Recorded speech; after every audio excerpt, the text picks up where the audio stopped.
Salut, comment vas-tu sur la chaîne de César Bleu? Et voici un nouveau lot gourmet qui m'a coûté plus de 220 € au Club du Gourmet et qui était composé d'une série de produits qui ont vraiment attiré mon attention. Certains sont très chers, ils coûtent près de 900 € le kilo, d'autres, eh bien, ne coûtent pas autant, mais dans cette catégorie, il s'agit aussi de produits gastronomiques. Et en effet, ils sont conçus pour satisfaire les besoins de celui qui cherche une bouchée spéciale, ce qui est mon cas. Aujourd'hui, il y a de tout. Des entrées, des plats principaux, il y a aussi quelques desserts et un bon vin pour accompagner cette dégustation qui commence tout de suite.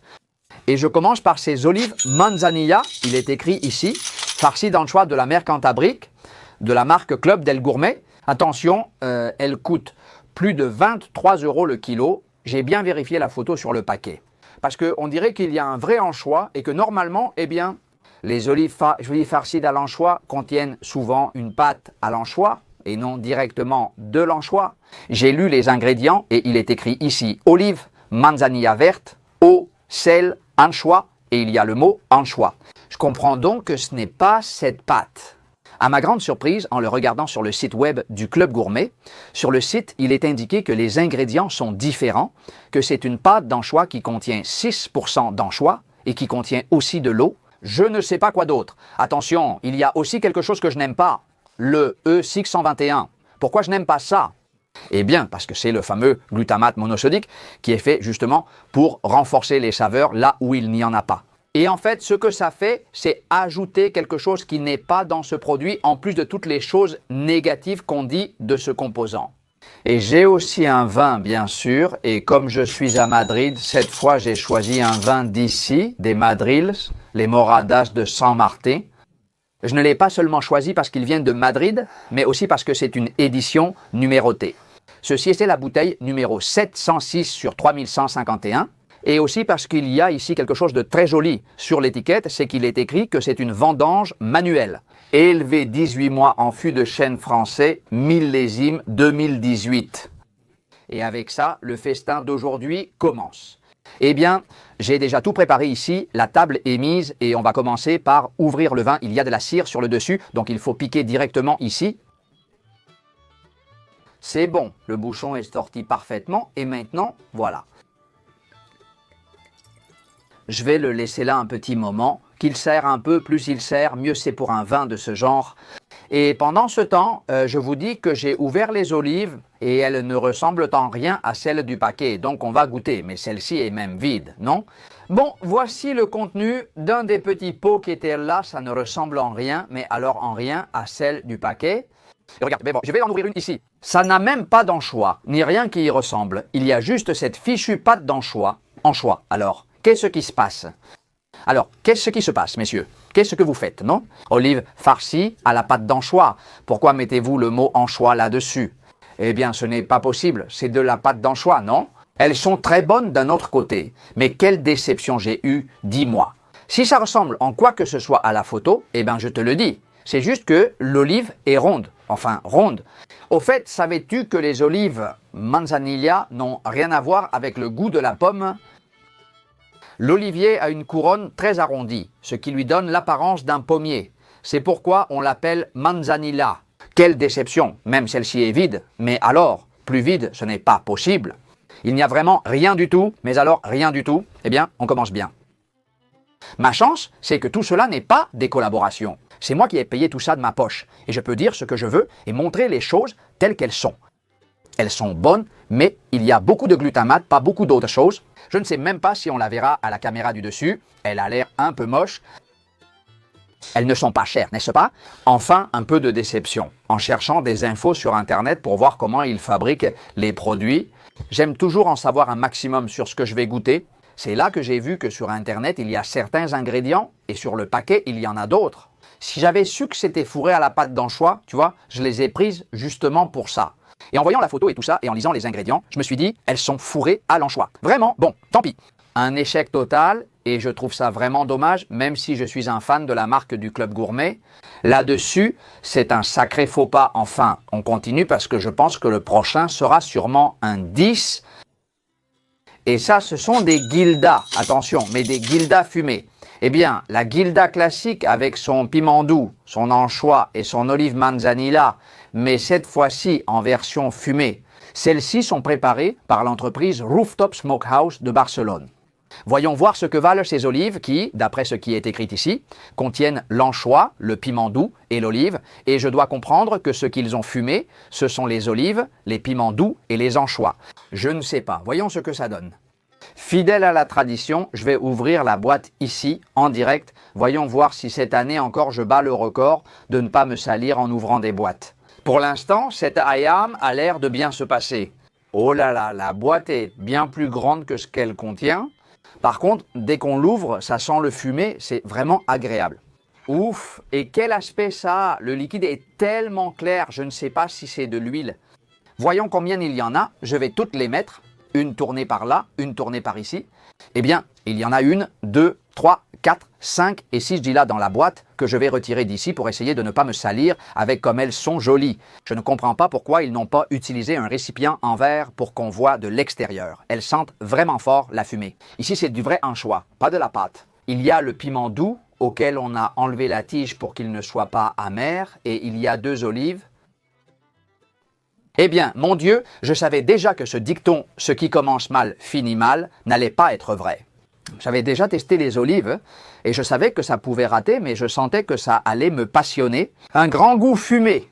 Il paraît que ce qui est fumé ici, lait avec du bois de chêne, c'est vraiment délicieux. Je n'ai pas l'intention de manger tout ce que j'ai acheté aujourd'hui, mais ça, ouf. Là, je pensais que c'était une olive Gordal. L'olive Gordal s'appelle ainsi parce qu'elle est beaucoup plus grosse. Celle-ci est une olive de taille moyenne. Je vais goûter les choses une par une pour voir si je détecte ce qui est fumé, la puissance de la saveur fumée de l'olive. Beaucoup. De la pipara, pratiquement rien. L'anchois est sublime, délicieux, parfaitement salé, sans excès. L'anchois n'est pas non plus fumé, même s'ils ont des anchois fumés. Donc oui, en effet, ce qui est fumé, c'est l'olive. La pipara ne pique presque pas du tout. Et je dois vous dire que d'après mon expérience, d'après ce que j'ai appris, une pipara qui pique peu, c'est une pipara de meilleure qualité. Et oui, finalement, les sigildas vont y passer. C'est que c'est inévitable, c'est un plaisir absolu. Le vin est là depuis un moment. Je pense qu'il est temps de le goûter et de porter un toast à ta compagnie pour te remercier d'être là. Merci. J'aime beaucoup ce vin, il est très bon ici. Je défends les vins de la communauté de Madrid, on en a quelques-uns. J'en ai déjà goûté plusieurs dans différents restaurants et aussi ici à la maison. Et je dois dire qu'ils sont très bons. De la même façon que j'ai dit que les olives farcies aux anchois, enfin, il n'y a pas de mots. C'est un succès, je continue. C'est l'un des produits les plus chers que j'ai jamais eu sur cette table de ma vie. Il coûte 860 € le kilo. Ce sont les palourdes de Rosa La Fuente. On dit qu'elles sont faites avec des palourdes blanches, vivantes et fraîches, qui viennent de la Ria d'Arousa et aussi de la Ria de Noia. C'est une conserverie familiale fondée en 1904 par Manuel Francisco La Fuente et Rosa. Je crois comprendre qu'elle est l'actuelle propriétaire de l'entreprise qui se trouve à Villanova de Arousa. Il est très frappant que, à côté de cette boîte de 20 unités de taille moyenne, il y avait une autre boîte de 16 unités de grande taille. Eh bien, celle de grande taille coûtait environ 350 € le kilo, c'est-à-dire moins de la moitié de celle-ci. En fait, ça devrait être l'inverse, non? Les plus grosses sont censées coûter plus, voyons si la différence est dans le goût. On a toujours dit, Grosane, qu'il avance ou non? Non. Mais dans ce cas, la palourde fine philippine, censée être meilleure en théorie, eh bien, avec un prix bien plus élevé, je vais aussi ouvrir les palourdes ici devant la caméra. J'ai ouvert les olives dans la cuisine. C'est vrai, je n'ai pas pensé à le faire ici. J'avais juste envie de les ouvrir directement. Pour vérifier s'il y a vraiment 20 petites palourdes, on va compter les palourdes dans la boîte. Il faut croire qu'elle a pris un coup parce qu'elle est un peu cabossée. Bon, déjà, je te le dis tout de suite, et ce sont des choses que je prends en compte. Elle s'ouvre vraiment bien. Hein? Allez, certains me disent que je ne l'enlève pas, que je ne me salis pas, parce que je n'enlève pas cette dernière partie. Eh bien, courage les amis, regardez, là je l'ai encore enlevé et je ne me suis pas sali. Et nous allons compter les palourdes. Je commence par la partie cassée, pour ne pas me perdre. Allez, 1, 2, 3, 4, 5, 6, 7, 8, 9, 10, 11, 12. Un instant. Ah, il y a un autre étage en dessous. Tu sais quoi, je vais les étaler ici, je ne veux pas rester curieux. Allez, bon, tu vois déjà comment elles sont? Taille moyenne. Effectivement, il y en aura 20, car une personne compte les palourdes à mettre dans la boîte. Je ne pense pas que quelqu'un se soit déjà amusé chez lui à compter s'il y a 20 palourdes. Et je dois dire qu'effectivement, il y en a 20. J'aime la précision car ça m'énerve quand ils indiquent moule, 15, 18 et il y en a toujours 15 ou 20, 25, il y en a toujours 20. Ici, tu les vois vraiment. 20 palourdes sont 4 rangées de 5 unités chacune. Une chose que j'adore, c'est de ne pas gaspiller le bouillon des petites palourdes, ni de ces conserves qui viennent au naturel, hein? Parce que c'est là que se trouve toute la substance. Ce que tu vois ici coûte 55 €. Alors, je vais savourer ces palourdes comme si c'était les meilleures que j'ai jamais mangées de ma vie. Oh là là, je ne m'attendais pas à ce que ce soit aussi bon. Oh là là, je vais finir toute la boîte. Par contre, je te le dis, et encore une fois, j'aime dire les choses telles qu'elles sont. Je suis tombé sur un petit peu de sable dans la deuxième.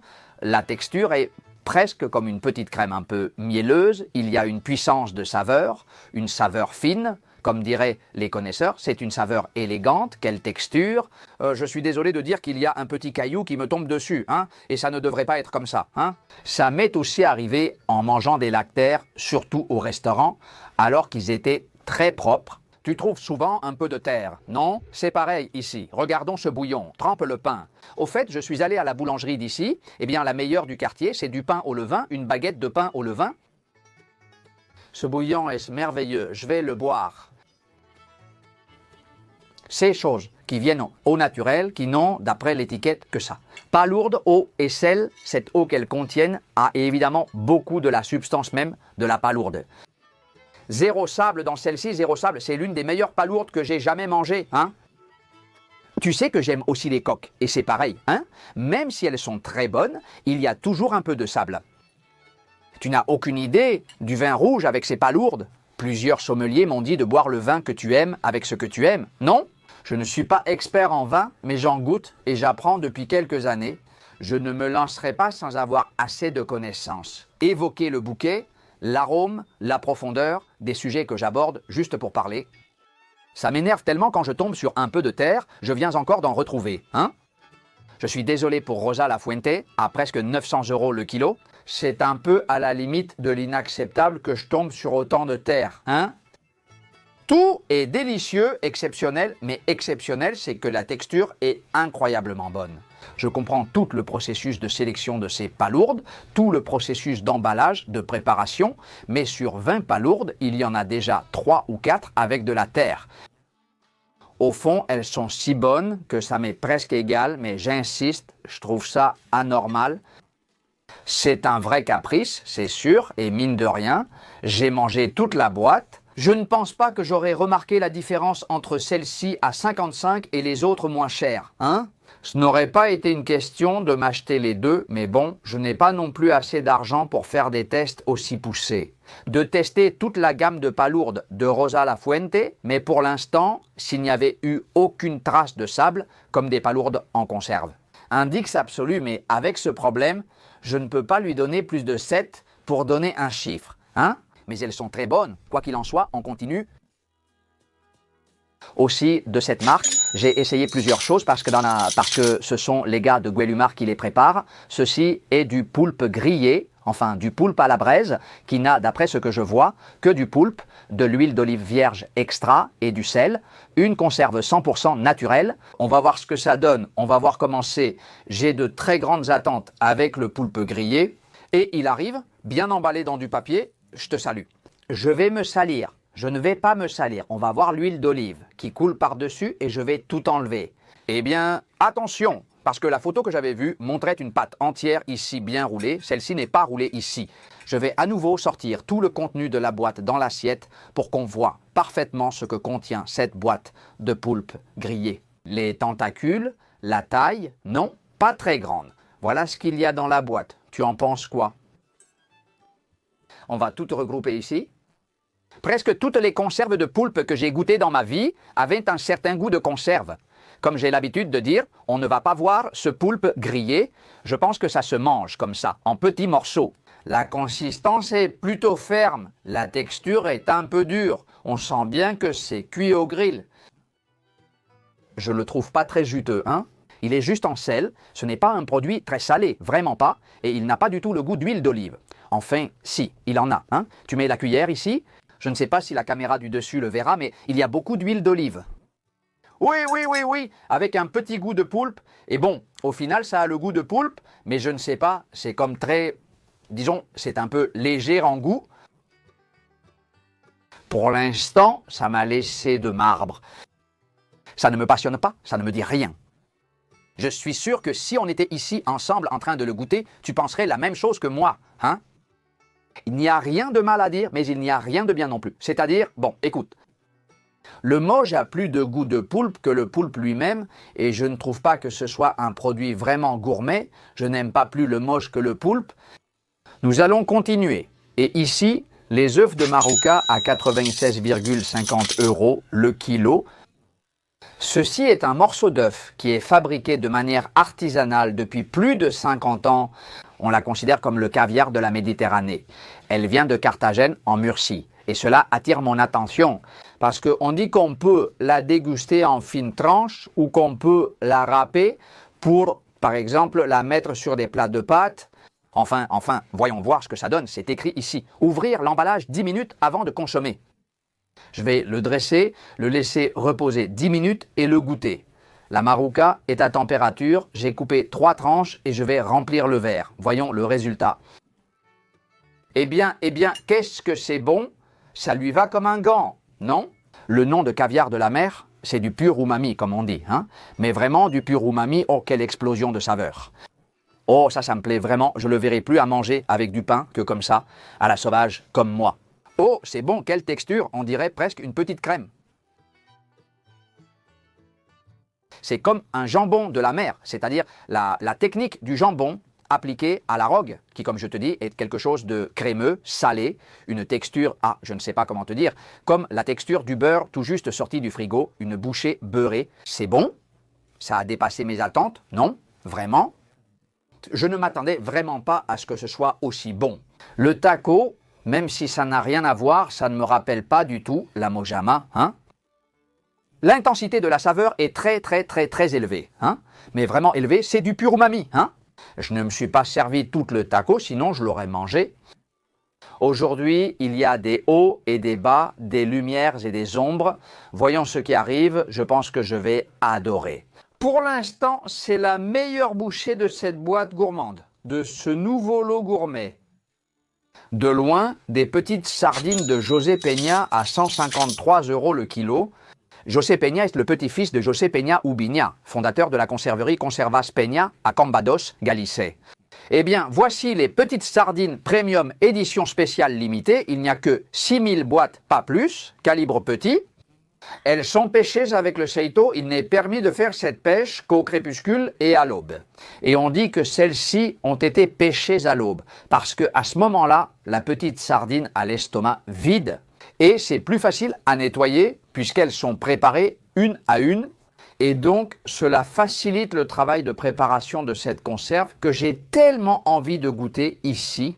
C'est aussi indiqué dans les ingrédients. Il y a clairement simplement des sardines, de l'huile d'olive et du sel. Voyons ces sardines. Sont-elles aussi bonnes que les dernières qui m'ont fasciné? D'ailleurs, je ne sais pas si elles regardent. Salutations d'ici. Je les ai achetées chez Conservas Evama, comme Eva Maria, mais sans blessure. Ou ça, quel danger, ça va vraiment éclabousser mon père. Eh bien non, ou qu'elles sont petites, quelle couleur. Oh, et comment ça sent? Oui, allez, ça va être un 10, j'en suis sûr. Bon, tablier enlevé et chemise pas tachée, je vais retirer ça pour ne pas me salir. Mince, alors, quel aspect, mon Dieu! Oh, il y a deux petites couches qui arrivent.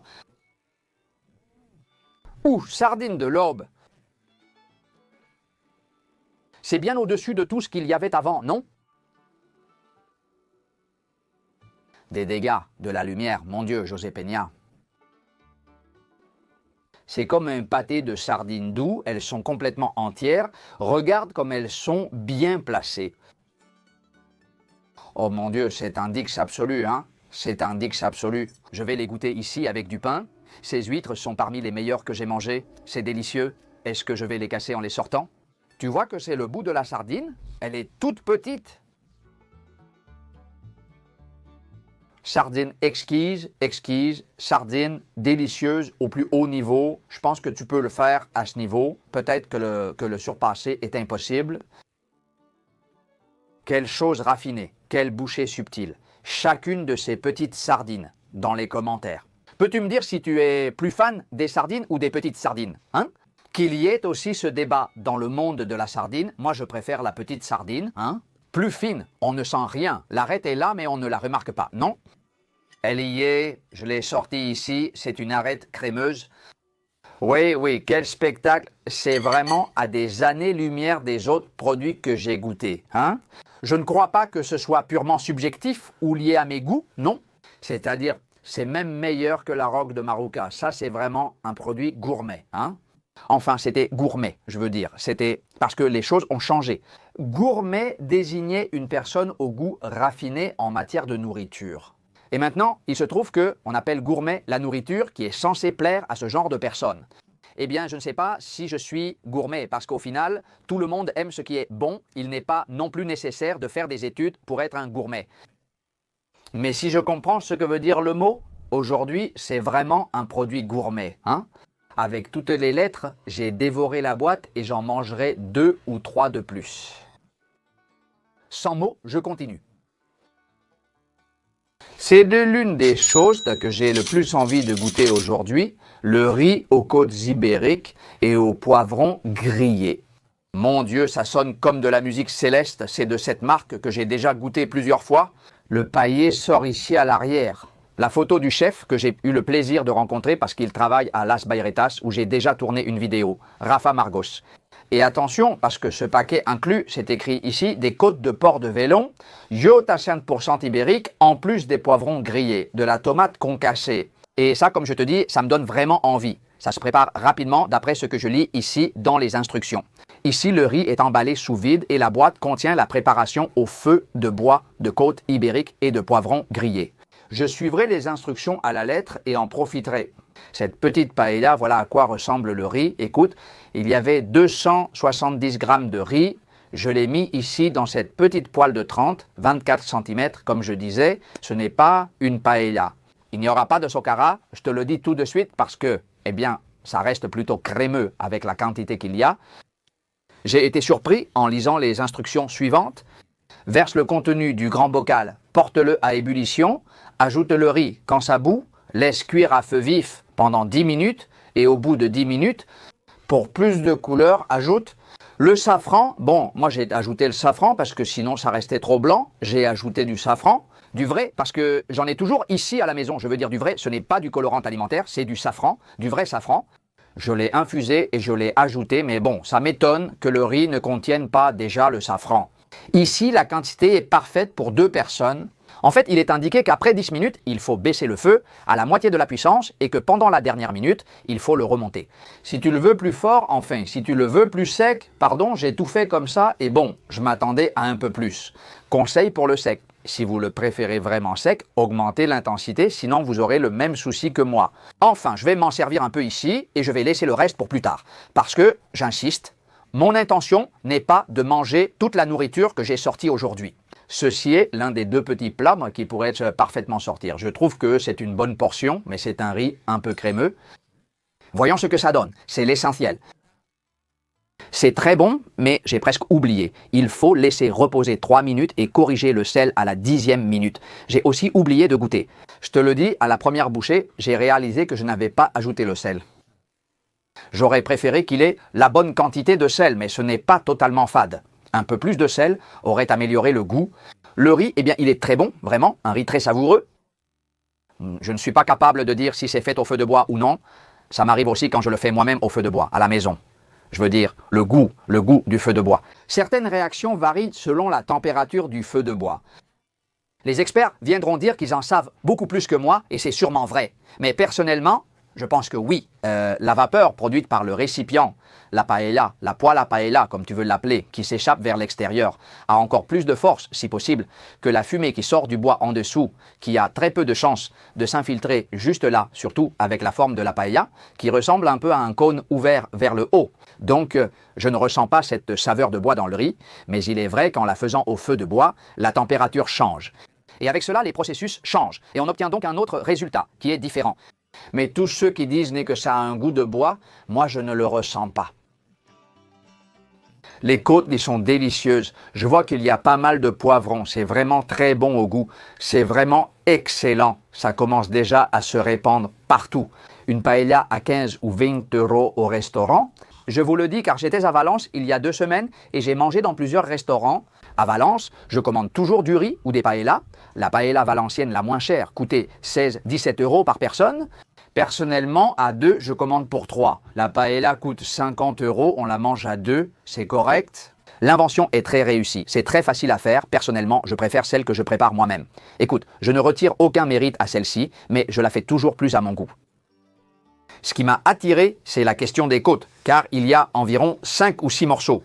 C'est-à-dire, très bien, je suis un fan absolu du riz complètement sec, donc celui-ci ne m'est pas resté totalement sec. Je n'aurais pas baissé l'intensité du feu, je ne l'aurais pas fait et j'ai une plaque vitrocéramique tout à fait normale. Donc ce n'est pas facile non plus de réussir. Non, si on te dit de ne pas mettre le feu au maximum puis de le baisser, c'est que sur une plaque à induction au max, ça évaporerait plus, c'est ça le souci. Dans ces cas-là, eh bien c'est une question d'essai et d'erreur. Je sais déjà que si je la rachète, je mets à fond dès le début et ça me restera bien sec. Enfin, j'ai mangé ça et j'en aurais bien repris un peu parce que j'insiste, c'est bon, hein. Donc un petit peu plus pour te dire que bon, écoute, par rapport au prix dont je te parlais, ce sont des produits qu'on peut se permettre. J'insiste, c'est vraiment bon. Et je suis content de trouver des riz dans le club du gourmet, parce que pour moi, je l'ai dit plusieurs fois, à mon goût, c'est mon plat préféré. Eh bien, et je te dis qu'il reste encore de la nourriture. Et donc, nous continuons, maintenant, c'est au tour de cette conserve de Félix Soto. Il est écrit conserve, avec une tradition depuis 1927. C'est de la perdrix désossée en escabèche. Ils disent qu'ils la désaucent à la main. Et bon, ils disent que c'est idéal pour les salades, pour les farces, par exemple, de poivrons ou de pâtes. Je vais la goûter comme ça, telle qu'elle. J'aime les ingrédients qu'elle contient, puisqu'elle contient de l'huile d'olive vierge extra. C'est précisé ici, vinaigre de vin, sel, ail, poivre noir et laurier. Ça doit être un vrai délice. On va vérifier ça. Et ici, en direct, je vais aussi ouvrir le bocal pour voir ce que ça donne. Et on va tout verser. Il est indiqué sur cette petite assiette qui se sert à température ambiante. On va voir, on va voir. Toute la quantité, ça ne veut pas dire que je vais tout manger, mais c'est juste pour voir la quantité totale, qui est abondante. Ouh, comment ça sent? Ouh, ça demande vraiment du pain. Mince, quelle odeur! Voyons voir. Comment est la perdrix marinée ici à la cuillère? Qu'est-ce que c'est bon! Quelle marinade délicieuse! Regarde, c'est même à température ambiante. Une fois, quelqu'un qui faisait des conserves me l'a appris. Cette marinade devient un peu gélatineuse et délicieuse au réfrigérateur. Les marinades dessèchent toujours un peu tout le thon. La perdrix, c'est déjà le thon. Et en plus, la perdrix est un oiseau. Et évidemment, non, il y a différentes parties. Et elles ne sont pas toutes aussi juteuses. Par exemple, le blanc sera toujours plus sec et ce que je cherchais, c'est-à-dire la cuisse, eh bien, elle reste plus juteuse. Eh bien, c'est vraiment bon, tu sais. C'est vraiment délicieux, franchement, très bon.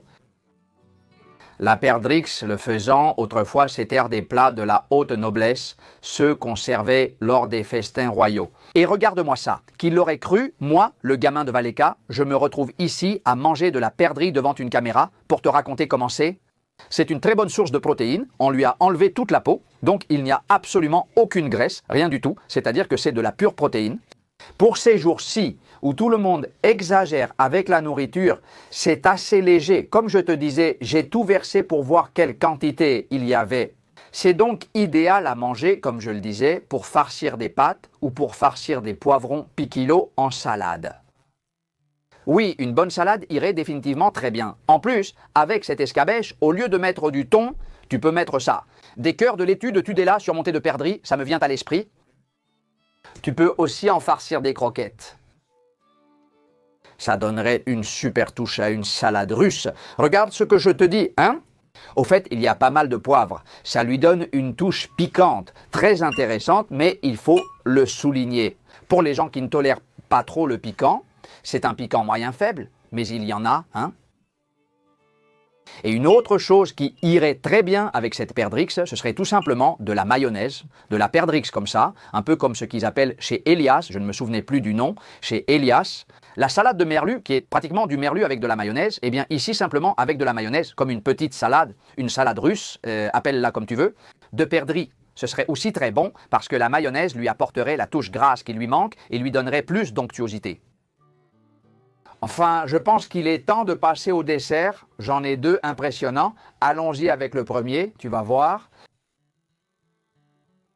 C'est une de ces choses qui te séduisent au premier regard.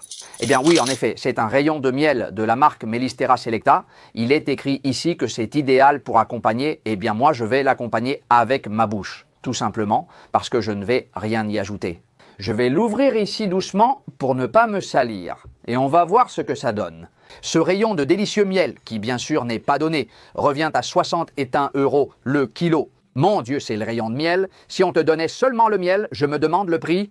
Ouvrons-le. Voyons, quel format? Pas de format, c'est comme une boîte. Mince, je m'en mets déjà partout. Ouh, ça va être collant. Mince, c'est comme, oh, génial, je suis en train de me couvrir de miel.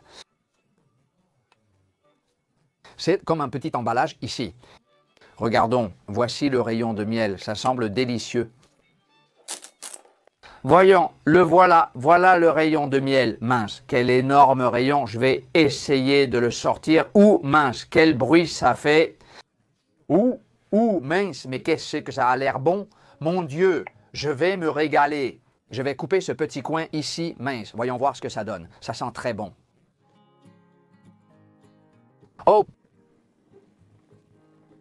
Manger la cire du rayon n'est pas grave, mais on m'a dit qu'elle ne se mange pas, bien que j'en ai déjà mangé. C'est comme presser le miel directement du rayon. Je vous jure, croyez-moi, si je vous dis que c'est un 10, quel miel délicieux. Comment ça sonne? En l'ouvrant, je vais en manger un autre morceau parce que c'est irrésistible. C'est comme une crème qui enveloppe tout le palais. Qu'est-ce qu'elle est sucrée. On sent bien que c'est naturel. Très, très, très, très sucré. Je ne mange pas ce qu'il reste par honte. Hein? Et vous allez dire, oui, honte, toi? Je dis, ah, oui, oui, par honte, parce que j'ai dit que je ne voulais pas le manger. Tout ce que j'ai sorti, et beaucoup de choses, je les ai finis. Mais vraiment, quel miel délicieux, comme il est crémeux. C'est l'une des meilleures choses de la soirée. Hein? Ouf! Je vais garder un peu de ça pour le boire plus tard. Je trouve ça incroyable, c'est super bon. Et le dessert qui arrive, je te dis juste qu'il est préparé par un chef du guide Michelin. Oh, et ça m'a vraiment rendu fou, rien qu'en le voyant. Ce sont les célèbres babas de Saint-Malo. C'est une réinterprétation faite par le chef étoilé Michelin, Luc Maubian. C'est un dessert fabriqué de manière artisanale, sans additifs ni conservateurs. C'est déjà un produit culte dans toute la France. J'avais vraiment très envie de goûter ça. Dès que je l'ai vu, c'était l'une des premières choses que j'ai choisies. Bien, quelques-uns ici, tout petits, c'est un délice, un dessert digne d'une étoile Michelin. Ouh, j'ai encore plus envie de goûter ça que le miel, hein. On dirait un bocal de poire au sirop. Voilà, je vais sortir quelques-uns de ces babas. Bon, je crois que ça va être tellement bon que je vais tous les manger. Mince, je vais goûter le sirop. J'y vais, tu ne peux pas savoir comme ça le goût de rhum. Ouf, comment la petite cuillère passe. Comment ça va être? Je crois ne pas me tromper avec le baba. Quel délice, je termine le pot. C'est moelleux, avec la touche de rhum. Si tu finis le pot, tu dois être positif à l'alcotest, non? C'est délicieux, hein? Je vais juste en prendre un autre et je vais refermer le pot parce que je me connais. Est-ce qu'il y a ici la gousse de vanille de Madagascar ou c'est un dessert très alcoolisé? Je ne sais pas si les enfants pourront en manger, hein? Il est écrit qu'il y a 16,7% de rhum dans le sirop. Eh bien, pas étonnant, hein? Eh bien, je ne sais pas. Qu'as-tu pensé du lot gourmet d'aujourd'hui? À mon goût, ça se termine en beauté. Certaines choses sont délicieuses, d'autres moins. Il y a du bon et du moins bon. J'espère que tu as retenu le meilleur de la vidéo. Moi aussi, car le plus important, c'est que tu m'aies accompagné jusqu'ici. Et je dois t'en remercier de tout cœur. Si tu as aimé la vidéo, mets un like et abonne-toi, ça m'aide beaucoup et c'est gratuit. Et active la cloche ding ding ding pour que YouTube t'avertisse à chaque fois qu'on publie une nouvelle vidéo sur la chaîne. C'est tout pour aujourd'hui, à la prochaine vidéo. Au revoir.